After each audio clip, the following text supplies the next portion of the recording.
छात्रों, कैसे हैं आप सब। अभी मैं आ गया हूं और आपकी शास्त्री प्रथम खंड की कक्षा प्रारंभ होगी। निर्मला उपन्यास जो पिछले 3 दिनों से हम पढ़ते आ रहे हैं, आज फिर उसी का पाठ करेंगे।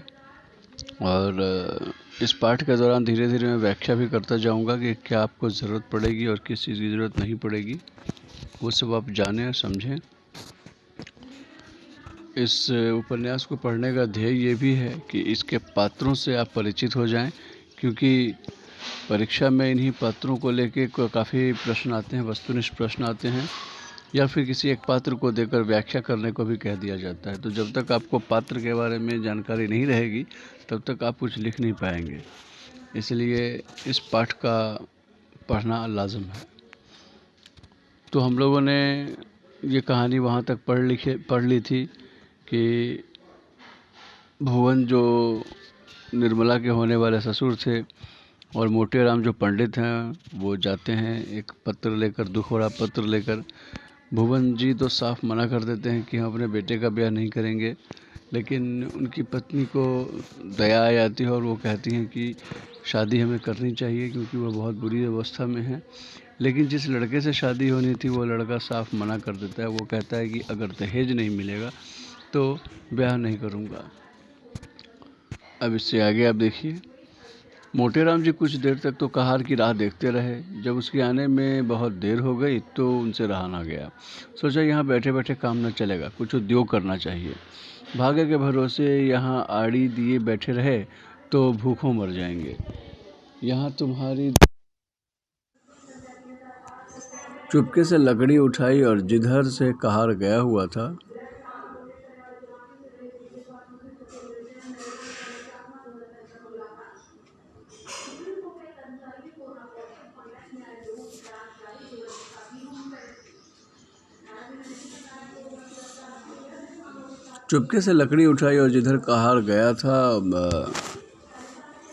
उसी तरफ चल पड़े। बाजार थोड़ी दूर पर था। एक क्षण में जा पहुंचे, देखा तो बुढ़ा एक हलवाई की दुकान पर बैठा चिलम पी रहा था।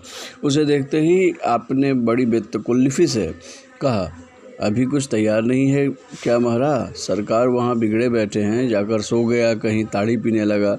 मैंने कहा, सरकार यह बात नहीं है, बुढ़ा आदमी है, आते ही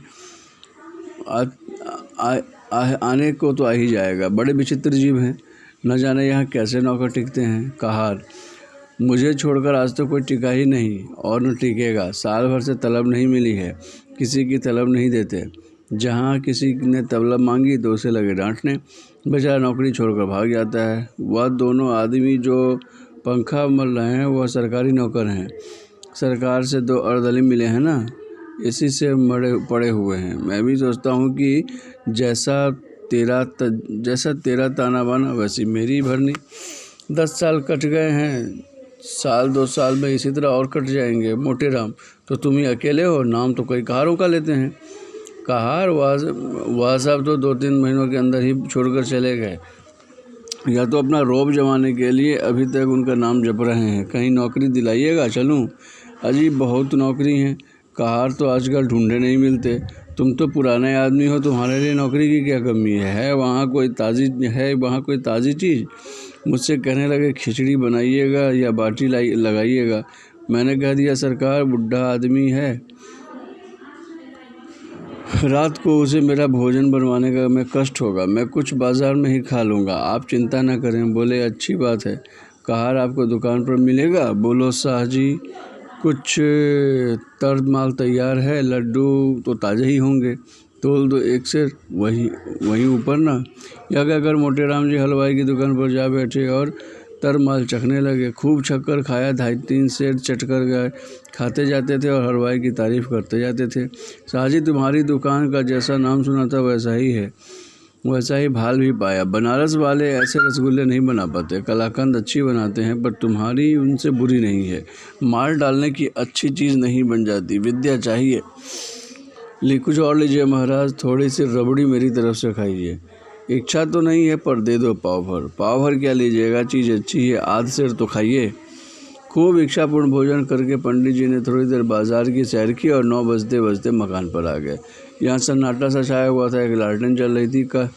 आपने चबूतरे पर बिस्तर जमाया और सो गया। सवेरे अपने नियमानुसार कोई 8 बजे उठे तो देखा बाबू साहब टहल रहे हैं। इन्हें लगा पगलान बोले, महाराज आप रात को कहाँ चले गए थे? मैं बड़ी देर से आपकी राह देखता रहा। भोजन का सब सामान बड़ी देर तक रखा रहा। जब आप नहीं आए तो रखवा दिया। आपने भोजन किया या नहीं? हलवाई की दुकान से कुछ खा आया था। आज पूरी मिठाई में वहाँ आनंद कहाँ जो बाटी और दाल में है। 10-12 आने खर्च हुए होंगे और फिर भी पेट न भरा होगा। आप मेरे मेहमान हैं, जितने पैसे लगे हों ले लीजिएगा। आप ही हलवाई की दुकान पर खाया आया था, जो नुक्कड़ पर बैठता है। कितने पैसे देने पड़े थे? आपके हिसाब में लिखा दिए। जितनी मिठाइयाँ ली हो मुझे बता दीजिए, नहीं तो पीछे बेईमानी कर लेगा। एक ही ठग है। कोई 2.5 सेर मिठाइयाँ थी और आध सेर रबड़ी थी। बाबू साहब ने विस्फारित नेत्रों से पंडित जी को देखा, मानो कोई अचंभे की बात सुनी हो। 3 सेर तो कभी यहाँ महीने भर में टोटल ना होता था, और यह महाशय एक ही बार में 4 रुपये का माल उड़ा गए।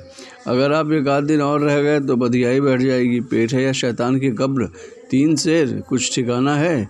एक उद्विग्न दिशा में दौड़े हुए अंदर गए और रंगीली से बोले, अजी सुनती हो, यह महाशय कल 3 सेर मिठाई उड़ा गए। 3 सेर पक्की तोल। रंगीली बाई ने बिस्मिल्लाह, अजी नहीं, 3 सेर भला क्या खा जाएगा? आदमी है या बैल? 3 सेर से तो वो अपने मुंह से कह रहा है। 4 सेर से कम ना खाया होगा। पक्की तोल।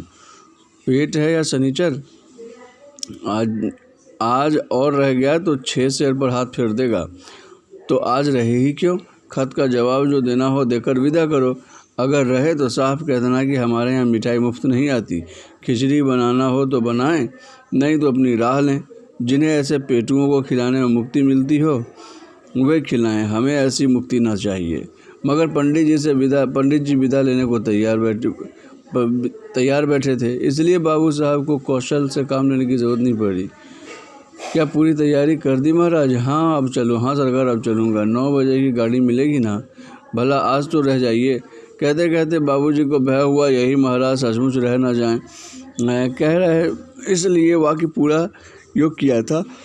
हाँ वहाँ लोग आपका इंतज़ार भी करते होंगे। 1-2 दिन की तो बात न थी, और विचार भी यही था कि त्रिवेणी का स्नान कर लूँगा। पर बुरा न मानिए तो कहूँ, आप लोग ब्राह्मणों के प्रति लेश मात्र भी श्रद्धा नहीं है। हमारे यहाँ यजमान जो मुँह की जोते रहते हैं, पंडित जी की आज्ञा का पालन करते हैं। हम उनके द्वार पर नहीं जाते। वह तो अपना धन्य भाग मनाते हैं और आधा से छोटे बड़े तक सेवा सत्कार में लगे रहते हैं। जहाँ अपना आदर नहीं वहाँ एक क्षण भी रहना असह्य है। जहाँ ब्राह्मण का आदर नहीं वहाँ कल्याण नहीं हो सकता। महाराज इससे तो हमसे कोई अपराध तो नहीं हुआ? अपराध नहीं हुआ, और अपराध किसे कहते हैं?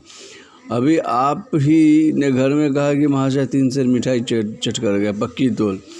आपने अभी खाने वाले देखे कहाँ हैं? एक बार खिलाइए तो आंखें खुल जाए। ऐसे महान पुरुष पड़े हुए हैं जो पसेरी भर मिठाई खाएं और डकार तक न ले।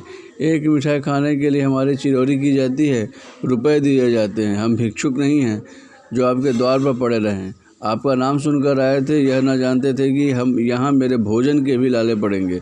जाइए, भगवान आपका कल्याण करे। बाबू साहब ऐसे झेपे कि मुंह से बात न निकली। जिंदगी भर में उन्हें ऐसी कोई फटकार न पड़ी थी। बहुत बातें सुनाई आपने, बहुत बातें बनाई आपने, आपकी चर्चा न थी। एक दूसरे ही महाशय की बात थी, लेकिन पंडित का क्रोध शांत न हुआ। वह सब कुछ सह सकते थे, पर अपने पेट की निंदा न सह सकते थे। औरतों को रूप की निंदा जितनी अप्रिय लगती है, उससे कहीं अप्रिय पुरुषों को अपने पेट की निंदा लगती है। बाबू साहब मनाते तो थे, पर यह धकड़ा भी समाया हुआ था कि यह टिक न जाए। उसकी कृपणता का पर्दा खुल गया था, अब इसमें संदेह न था। उस पर्दे को ढकना ज़रूरी था। अपनी कृपणता को छिपाने के लिए उन्होंने कोई बात उठा न रखी थी, पर होने वाली बात होकर ही रही। पछता रहे थे कि कहाँ घर में इसकी बात करने चला गया, और कहा भी तो उच्च स्वर में। यह दुष्ट भी कान लगाए सुनता रहा, किंतु अब पछताने से क्या हो सकता था? न जाने किस मनहूस की सूरत देखी थी कि यह विपत्ति गले पड़ गई। अगर इस वक्त यहाँ से यह रुष्ट होकर चला गया तो वहाँ जाकर बदनाम कर देगा और मेरा सारा कौशल खुल जाएगा। अब तो इसका मुंह बंद करना ही पड़ेगा। यह सोच विचार कर वह घर में जाकर रंगीली बाई से बोला, इस दुष्ट ने मेरी बातें सुन ली हैं, रूठ कर चला जा रहा है। जब तुम जानते थे कि द्वार पर खड़ा है तो धीरे से क्यों न बोले? विपत्ति आती है तो अकेले नहीं आती है। यह क्या जानता था कि वह द्वार पर कान लगाए खड़ा है? न जाने किसका मुँह देखा था। वही दुष्ट सामने लेटा हुआ है, जानता तो उधर ताकता तक नहीं। अब तो इसे कुछ दे दिलाकर ही राजी करना पड़ेगा। जाने भी दो, जब तुम्हें वहाँ विवाह ही नहीं करना है तो परवाह क्या है? जो चाहे समझे, जो नहीं चाहे। यूँ जान न बचेगी। लाओ 10 रुपये की विदाई के बहाने दे दूँ। ईश्वर फिर इस मनहूस की सूरत न दिखाए। रंगीली ने बहुत अस्ताते पछताते 10 रुपये निकाले और बाबू साहब ने उन्हें जाकर पंडित जी के चरणों पर रख दिए। पंडित जी ने दिल में कहा, धत तेरे की मक्खी चूस, ऐसा रगड़ा कि याद ही करोगे। तुम समझते हो कि 10 रुपये देकर इसे उल्लू बना लूँगा, इसके फेर में न रहना। यहाँ तुम्हारी नस नस पहचानते हैं। रुपये जेब में रख ली और आशीर्वाद देकर अपनी राह पकड़ ली। बाबू साहब बड़ी देर तक खड़े सोचते रहे। मालूम नहीं अब मुझे ही यह कृपण समझ रहा होगा। यह पर्दा ढक गया, कहीं रुपये भी तो पानी में नहीं गिरे। ये हमारा तृतीय परिच्छेद समाप्त हो गया। कल हमने अधूरा छोड़ा था। इस तृतीय परिच्छेद में कुछ खास नहीं था, बस वही कि वकील साहब के मरने के बाद जब निर्मला के ब्याह के लिए वकील साहब की पत्नी एक ख़त लिखती हैं और ख़त लेकर मोटे राम पंडित जी उसके ससुराल जाते हैं तो ससुराल वाले साफ मना कर देते हैं और पंडित जी वापस अपनी राह पकड़ लेते हैं। आज अब मैं आपको चौथा परिच्छेद फिर से बता रहा हूँ कि कल्याणी के सामने अब एक विषम समस्या आ खड़ी हुई थी। पति के देहांत के बाद उसे अपनी दुरावस्था का यह पहला और बहुत ही कड़वा अनुभव हुआ था। दरिद्र विधवा के लिए इससे बड़ी और क्या विपत्ति हो सकती है कि जवान बेटी सिर पर सवार हो, लड़के नंगे पांव पढ़ने जा सकते हैं, चौका बर्तन भी अपने हाथ से किया जा सकता है, रूखा सूखा खाकर निर्वाह भी किया जा सकता है, झोपड़े में दिन भर काटे जा सकते हैं, लेकिन युवती कन्या घर में नहीं बिठाई जा सकती। कल्याणी को भालचंद्र पर ऐसा क्रोध आता था कि स्वयं जाकर उसका मुंह में कालिख लगा दे। सिर के बाल नोच लूँ कहूँ तो अपनी बात से फिर गया। तू अपने बाप का बेटा नहीं। पंडित मोटे राम ने उसकी कपट लीला का नग्न वृतांत सुना दिया था। वह इसी क्रोध में भरी बैठी थी कि कृष्णा खेलती हुई आई और बोली, कै दिन में बारात आएगी अम्मा? पंडित जी तो आ गए। कल्याणी, बारात का सपना देख रही है क्या? वही चंदर कह रहा था 2-3 दिन में बारात आएगी। क्या ना आएगी मम्मा? एक बार कह दिया ना आएगी तो क्यों सिर खाती है? सबके घर तो बारात आ रही है, हमारे यहाँ क्यों नहीं आती? तेरे यहाँ जो बारात आने वाला था उसके घर में आग लग गई। सच अम्मा?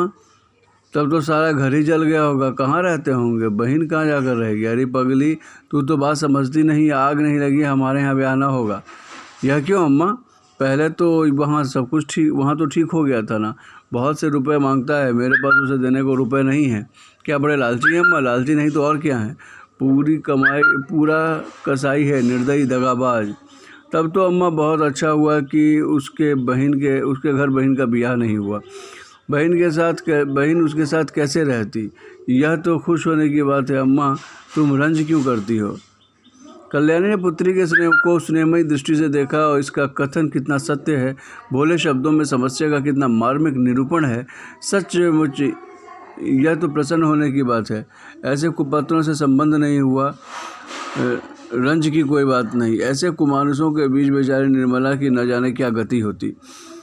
अपने नसीबों को रोती। जरा सी घी दाल में अधिक पड़ जाती तो सारे घर में शोर मच जाता। ज़रा खाना ज़्यादा पक जाता तो सास दुनिया सिर पे उठा लेती। लड़का भी ऐसा ही लोभी है। बड़ी अच्छी बात हुई, नहीं तो बेचारी को उम्र भर रोना पड़ता। कल्याणी यहाँ से उठी तो उसका हृदय हल्का हो गया, लेकिन विवाह तो करना ही था और उसके लिए इस साल नहीं तो दूसरे साल फिर नए सिरे से तैयारी करनी पड़ेगी। अब अच्छे घर की ज़रूरत न थी, अच्छे वर की ज़रूरत न थी। अभागिनी को अच्छा वर घर कहाँ से मिलता? अब तो किसी भांति सिर का बोझ उतारना था, किसी भांति लड़की को पार लगाना था, उसे कुएं में झोंकना था। वह रूपवती थी, गुणशीला थी, चतुर है, कुलीना है। अरे तो क्या करे? दहेज नहीं तो उसके सारे गुण दोष तो हैं। दहेज हो तो सारे दोष गुण हैं। प्राणी का कोई मूल्य नहीं, केवल दहेज का मूल्य है। कितनी विषम भाग्य लीला है। कल्याणी का दोष भी कुछ कम न था। अबला और विधवा होना ही उसे दोषों से मुक्त नहीं कर सकता था। उसे अपने लड़के अपनी लड़कियों से कहीं प्यारे थे। लड़के हल के बैल हैं, भूसे खाली पर उनका पहला हक है। उन्हें खाने से जो बचे वो गायों का। मकान था, कुछ नगद था, कई हजार के गहने थे, लेकिन अभी 2 लड़कों का पालन पोषण करना था, उन्हें पढ़ाना लिखाना था। एक कन्या अभी 4-5 साल में विवाह करने योग्य हो जाएगी, इसलिए वह कोई बड़ी रकम दहेज में न दे सकती थी। आखिर लड़कों को भी तो कुछ चाहिए, वे क्या समझेंगे कि हमारा कोई बाप था। पंडित मोटेराम को लखनऊ से लौटे 15 दिन बीत चुके थे। लौटने के बाद दूसरे ही दिन वो वर की खोज में निकल चुके थे। उन्होंने प्रण किया था कि इन लखनऊ वालों को दिखा दूंगा कि संसार में तुम अकेले नहीं हो, तुम्हारे ऐसे और कितने पड़े हुए हैं। कल्याणी रोज़ दिन गिना करती थी। आज उसने उन्हें पत्र लिखने का निश्चय किया और कलम दवात लेकर बैठी ही थी कि पंडित मोटेराम ने पदार्पण किया। आइए पंडित जी, मैं आप ही को खत लिखने जा रही थी। कब लौटे? लौटा तो प्रातः काल ही, पर उस समय एक सेठ के यहाँ निमंत्रण आ गया था। कई दिनों से माल न मिले थे। मैंने कहा कि लगे हाथ यह काम भी निपटा लूँ। अभी उधर से लौटा ही हूँ। कोई 500 ब्राह्मण की पंगत थी। कार्य सिद्ध भी हुआ या रास्ता ही नापना पड़ा? क्यों सिद्ध ना होता भला?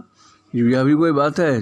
5 जगह से बातचीत करके आया हूँ, 5 की नकल लाया हूँ। इसमें से आप जो चाहे सो पसंद कर लीजिए। देखिए, इस लड़के का बाप डाक में शेरों में 100 महीने का नौकर है।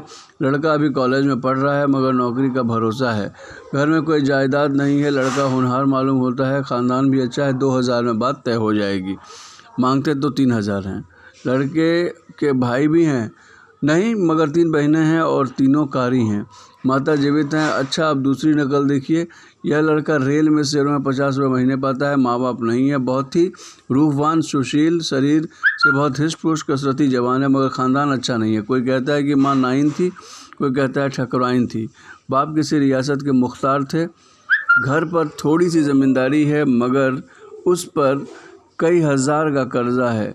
यहाँ कुछ लेना देना ना पड़ेगा। उम्र कोई 20 साल की रही होगी।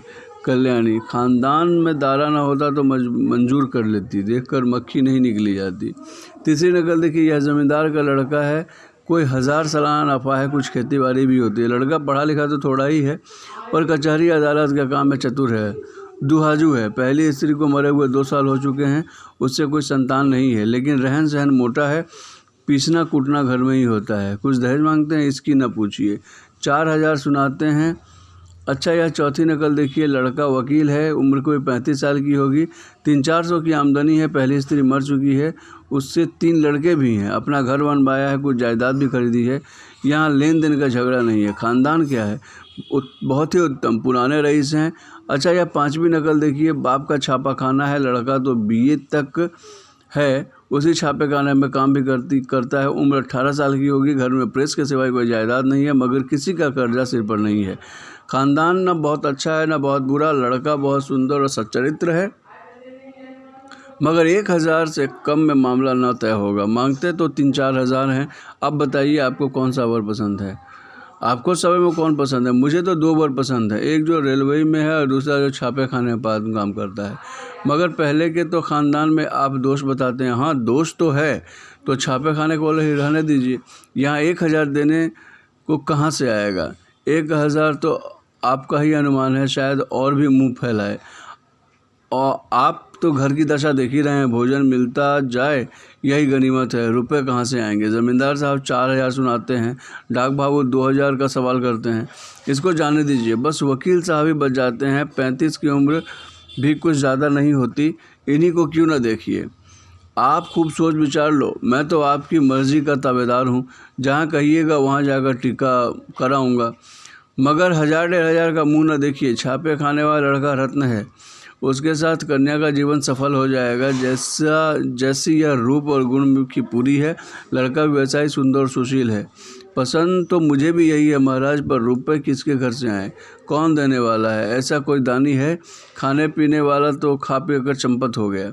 अब किसी की सूरत भी दिखाई नहीं देती, बल्कि मुझसे ही बुरा मानते हैं कि हमें निकाल दिया। जो बात अपने बस के बाहर की है उसके लिए हाथ क्यों फैलाऊं।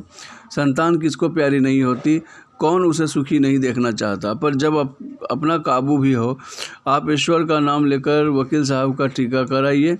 आयु कुछ अधिक है लेकिन मरना जीना विधि के हाथ में है। 35 साल का आदमी बुढ़ा नहीं कहलाता।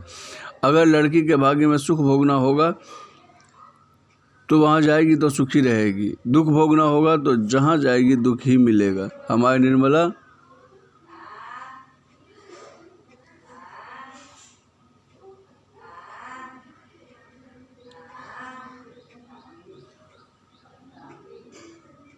उसके बच्चों को अपना लेगी और शुभ मुहूर्त देकर टीका कराइए।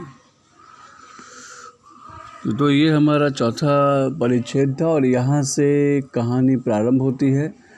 और यहाँ प्रेमचंद ने समाज की 2 कुप्रथाओं का जिक्र किया है। पहला तो दहेज प्रथा के ऊपर, क्योंकि दहेज के कारण उसकी पुत्री का विवाह कहीं तय नहीं हो पा रहा, या फिर वो करना नहीं चाहती क्योंकि हर जगह दहेज मांगा जा रहा है। और दूसरी बात, जो अनमेल विवाह की बात प्रेमचंद अपने उपन्यासों में लगातार करते रहे हैं, वो निर्मला में भी दृष्टिगोचर होता है। बच्ची 15 साल की है और उसका विवाह 35 साल के उसी अधेड़ से किया जाता है जिसके 3 बच्चे पहले से हैं। और यहाँ से प्रेमचंद ने इस कहानी में एक मोड़ डाला है और बस उन्होंने समस्याओं को रखना शुरू किया है। और अब इस कहानी की बढ़ती हुई दिशा से आप पाएंगे कि किस तरीके से कौन कौन से संताप और कौन सी परेशानी निर्मला को झेलने पड़ते हैं। इस पूरे उपन्यास को पढ़ने का ध्येय ये है कि प्रेमचंद ने जिस आदर्शोन्मुख यथार्थवाद की परिकल्पना की थी और जिस तरीके से उन्होंने अपनी बातों को रखा था, पाठक उसे समझ लें कि समाज में जो भी घटित होता है या लेखक जो कुछ भी लिखता है वह कहीं ना कहीं अपने अनुभव से लिखता है, समाज की चीज़ों को लेकर लिखता है। और शायद प्रेमचंद इसीलिए इतने बड़े कथा सम्राट हैं। तो आज के लिए इतना ही, कल फिर से आपसे मुलाकात होगी। बहुत बहुत धन्यवाद।